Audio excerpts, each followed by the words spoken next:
पर ये जानना बेहद जरूरी है कि कर कैसे पा रहे हैं। और शुद्ध घी की पहचान यहीं से शुरू होती है, शुद्ध घी कम से कम यहीं से शुरू होगा। पहचान करने का तरीका क्या है? जिस गौशालाओं से ये आ रहा हो उन गौशालाओं के कॉन्टैक्ट डिटेल्स पूछ लीजिए। कभी भी उस दिशा में आते हैं जाते हैं, वीडियोस मंगवा सकते हैं आप, वहां के लोगों से जो गौशाला का मालिक है उससे खुद बातचीत कर सकते हैं कि आप अपनी गौशाला के बारे में बताइए, थोड़ा वीडियो दिखा दीजिए, कुछ दिखा दीजिए। आप जितनी जानकारी लेना चाहेंगे ऐसी जानकारियां और निकल कर आ सकती हैं। तो ये हो गया मलाई घी।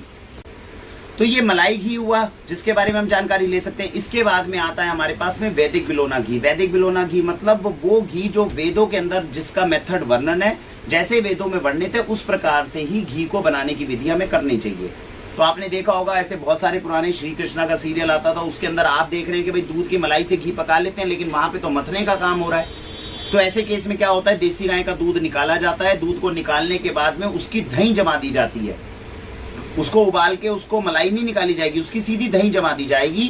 दही को जमाने के बाद में जब उसको हाथ से मथ मथ के उसका मक्खन निकलेगा, उस मक्खन को पकाने के बाद में जो घी बनता है उसको बोलते हैं वैदिक बिलोना घी। ऐसे घी की स्टार्टिंग मार्केट के अंदर 1500-1600 रुपए लीटर से 1600 रुपए किलो से शुरू हो जाती है, क्योंकि हमने इसको मथ मथ कर निकाला है, घर्षण से निकाला है। जैसे समुद्र मंथन के अंदर मथना होता था उस तरह से हमने इसको निकाला है, इसलिए इसमें औषधीय ताकत आती है।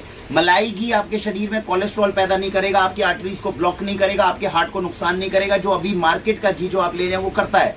तो मलाई घी उससे बचा लेगा, लेकिन घी आपके शरीर में वैदिक बिलोना घी जो है 112 रोगों को खत्म करने की क्षमता रखता है। अगर इसका एक चम्मच छोटे बच्चों को जो 2-3 साल के 4 साल के बच्चे हैं, एक चम्मच अगर थोड़ा सा गर्म करके उनको खाने से पहले भी हम दे दें तो शरीर के लिए बेहद लाभदायक है। औषधीय ताकत रखता है ये घी। ये घी है जो नाक में डाला जाता है तो मस्तिष्क की ताकत को बढ़ा देता है, मेमोरी पावर बढ़ा देता है।